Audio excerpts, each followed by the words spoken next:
Hey everyone, Technomentary here with a video for you guys. In today's video, I'm going to show you how to swipe or go back on the iPhone. Now, this is for someone that's very new to iPhone, maybe you move from an Android device.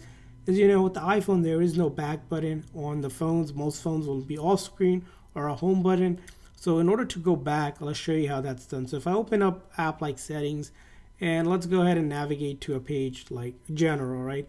Now, if I wanted to go back, I have two options here. First option is by clicking that arrow up here, that'll take me back to the previous page, or let's go ahead into another page right here.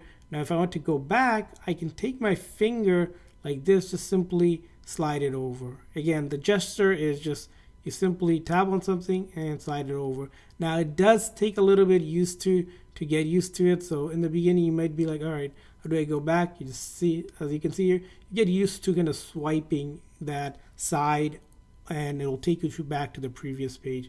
And this works for most apps as well.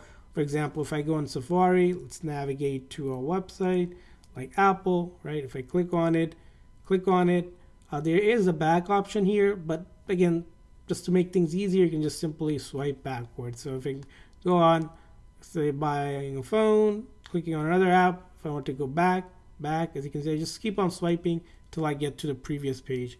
And that's how it's done, simple and easy. I hope this video is helpful. If so, please consider the like and subscribe button for more tips and tricks for your iPhone. We'll see you guys next time.